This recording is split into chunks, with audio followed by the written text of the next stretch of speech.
In this video, we're going to show how the Catholic Church, and the Catholic Church alone, was the one true church started by Jesus Christ, the Son of the living God. Every other church on earth, with no disrespect toward them, is a man-made religion. It's started by men at different points and at different times in history. And this is what we're going to be talking about in this video. How do we know that Jesus started the Catholic Church?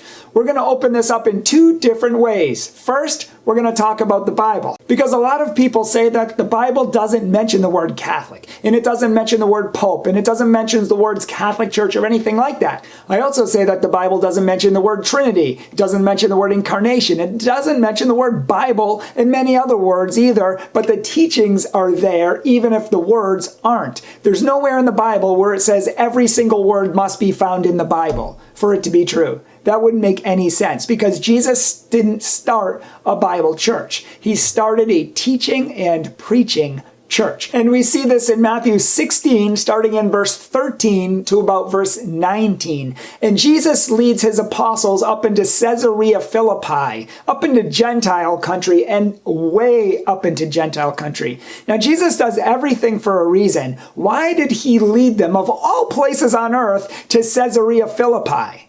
This is where our story starts taking place. And he asks people, who do you say that I am? People say, well, you're John the Baptist. Other people think you're Elijah. Other people think you're one of the prophets. And he said, who do you say that I am? And it was Peter the apostle, whose name at the time was Simon. It was Simon who said, you are the Christ, the Son of the living God. And Jesus says, blessed are you, Simon Bar-Jonah, son of Jonah, for flesh and blood have not revealed this to you, but my Father in heaven has revealed it to you. In other words, Peter had a revelation from God that Jesus was the Christ. And Jesus said, you are rock, and upon this rock I am going to build my church. So many people say to me in comments and on social media that Jesus never built a church. Matthew 16:18 clearly teaches that Jesus built a church.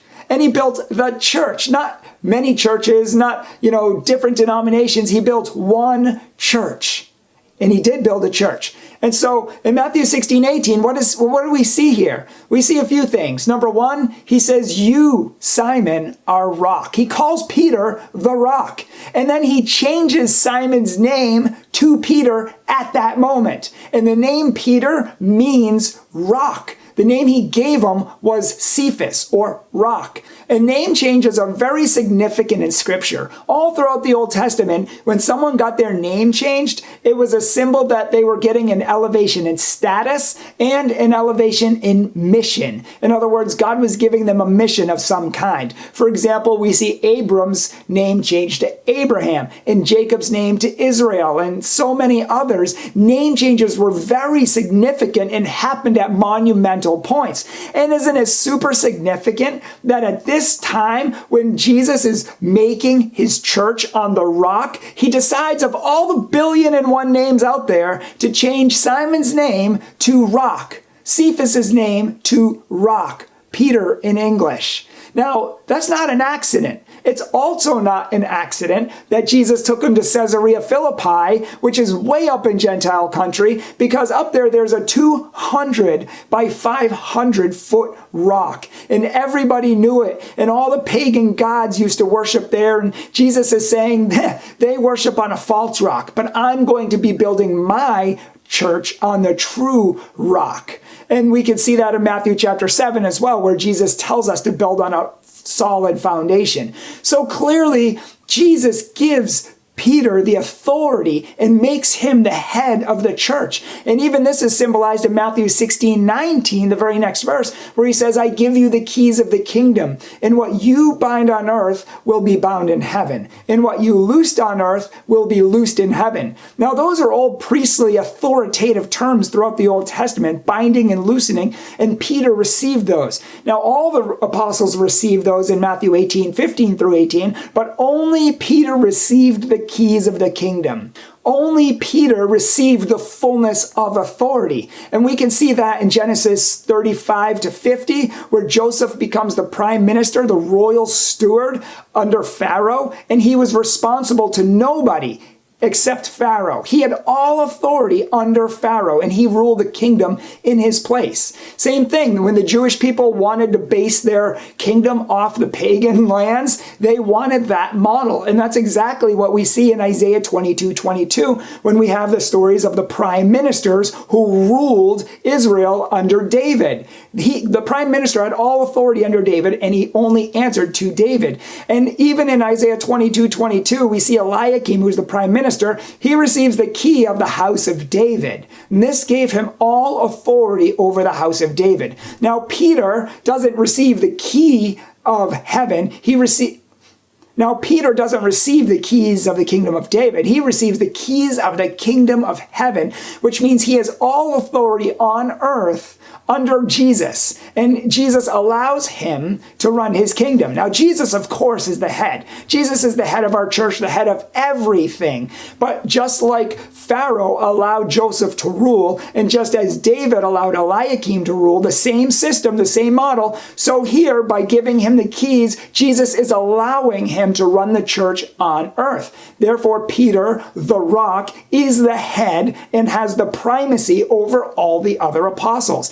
This is why we see this throughout the whole New Testament. And if you see and watch the courses that I'm making right now, I have DVDs and CDs on apologetics, which will go into much more information on this. And I'm creating a whole entire apologetics boot camp, which will give you even more verses on Peter being the Pope and having the primacy. But for now, we'll just list a few. First, we have to realize that in Acts 5, in Acts 2, Acts 15, we see all these passages throughout the book of Acts, we see Peter being the leader. He's the spokesman. Anytime the apostles are listed, it's Peter and the apostles, Peter and the others. Peter's always, 100% of the time, listed first. And Judas, who betrayed Jesus, is always listed last in that order. And when you look at the New Testament as a whole, Peter is mentioned 195 times. Wow.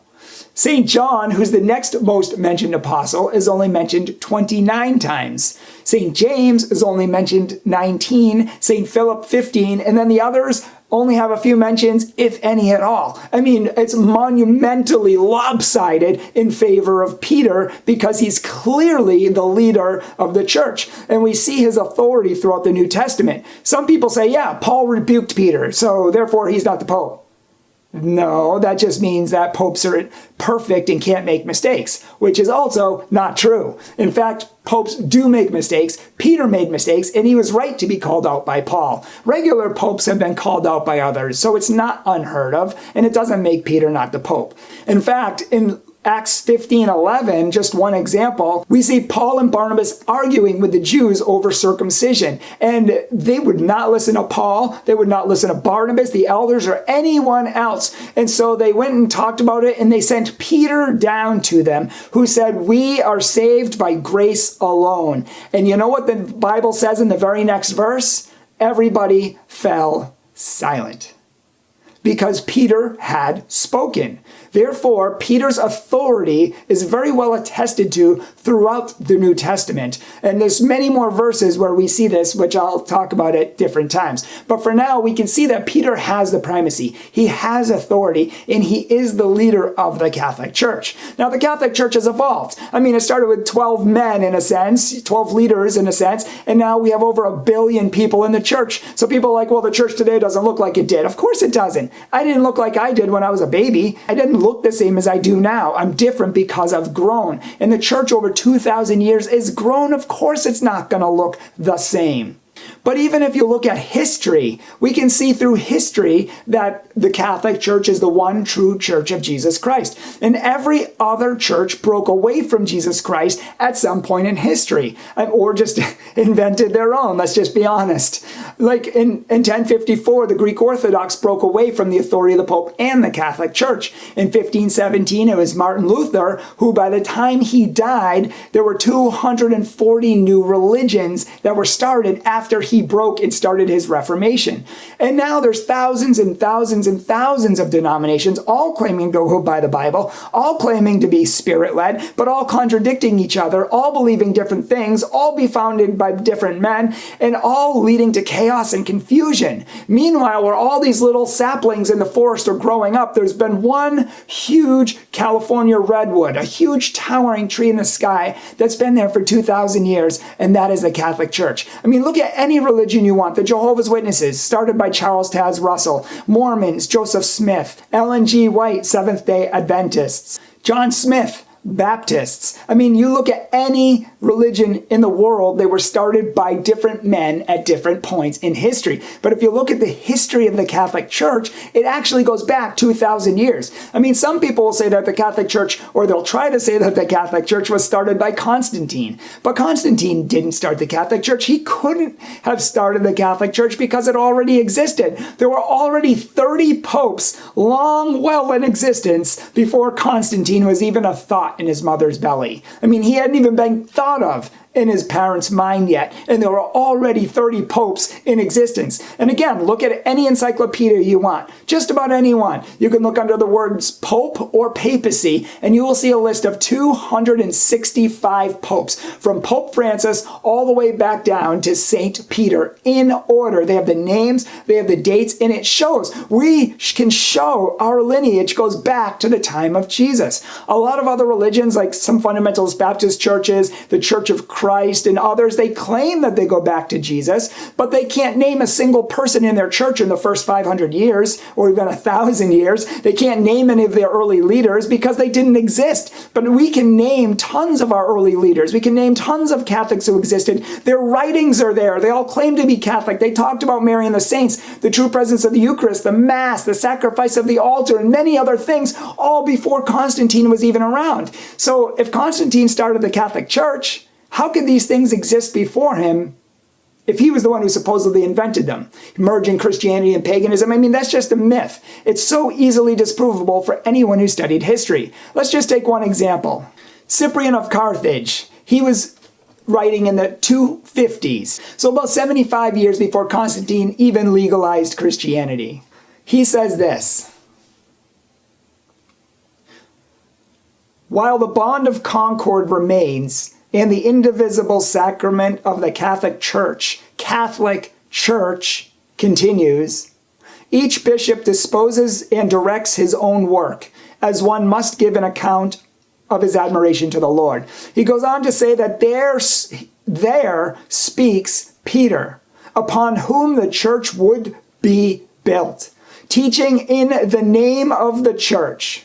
He goes on to say that the people joined to the priest and the flock, clinging to their shepherds in the church. And he goes on to talk about the authority of the church and the truth of the Catholic Church. I mean, he's mentioning the Catholic Church before Constantine. And it wasn't just, these early church fathers weren't using it in a universal sense, like, oh, the word Catholic means universal, which it does. They were using it in a distinctive sense, saying this is the true Church of Christ, founded on Peter, founded in Rome, having the primacy above all other churches. Listen to what St. Clement of Alexandria says in the year 202. Check it out.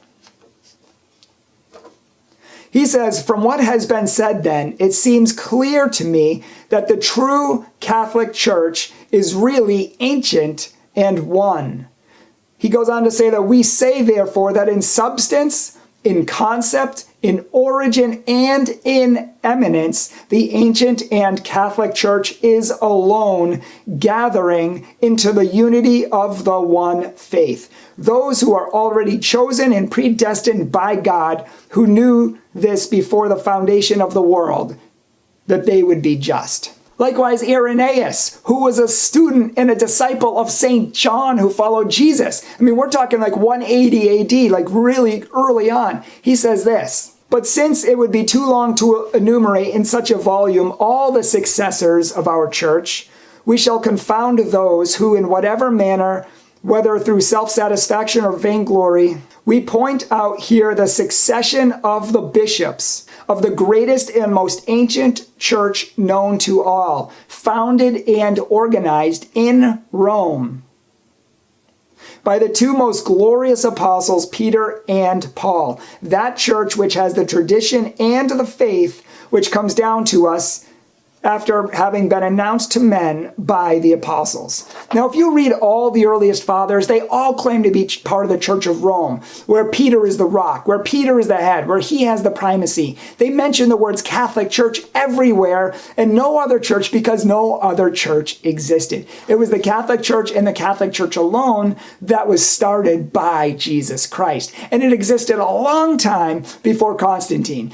Read the earliest Christian writings. You'll see. You can even go to Europe yourself, and they have these things called catacombs. They were the underground burial tombs of the popes, of bishops, of priests, of Catholics, because many Catholics had to worship underground because Christianity was persecuted for the first 300 years of the church. And so we had to worship underground, and we actually have proof because they have murals down there still of like Mary, of the Mass, of the Eucharist, prayers to the saints. I mean, everything that is distinctively Catholic in the first century, second century, third century, before Constantine, it proves that the Catholic Church is around. And while other churches claim that their church was around worshiping underground because the Catholic Church was killing them and all that sort of thing, they literally have no proof. They have no proof. I mean, there's so much anti-Catholicism out there. There's so many myths being propagated. There's so many false stories of history that are out there. And most people don't even know because they haven't studied the real truth. But when you study true history,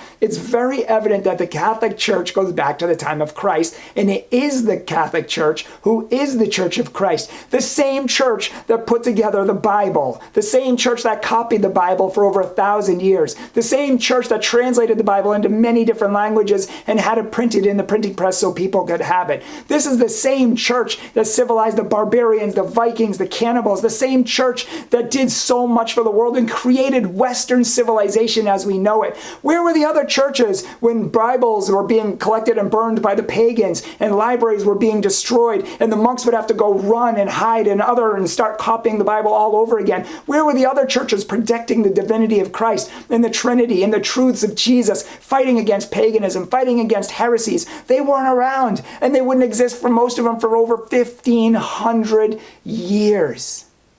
Jesus started in a teaching, preaching, authoritative church. And we can see this all throughout the New Testament. And you'll have to watch my DVDs and CDs that I'm creating and my Apologetics courses, which I will link up here when they're done, and to see all the different verses on the church. I even have spreadsheets and files which give you every verse you'd want to know on the church. And I would ask that you share this with other people because this video and this information, it needs to get out there. Enough with the revisionist history already. We got to tell the clear truth about history and about the truth of the Catholic faith. So share this video. Please like this video. If you really liked it, please like it and please share it with others. And if you haven't yet and you want to see more great videos just like this, check out my folder on the Learning Your Faith section and subscribe to my channel so that you can get videos when they come out.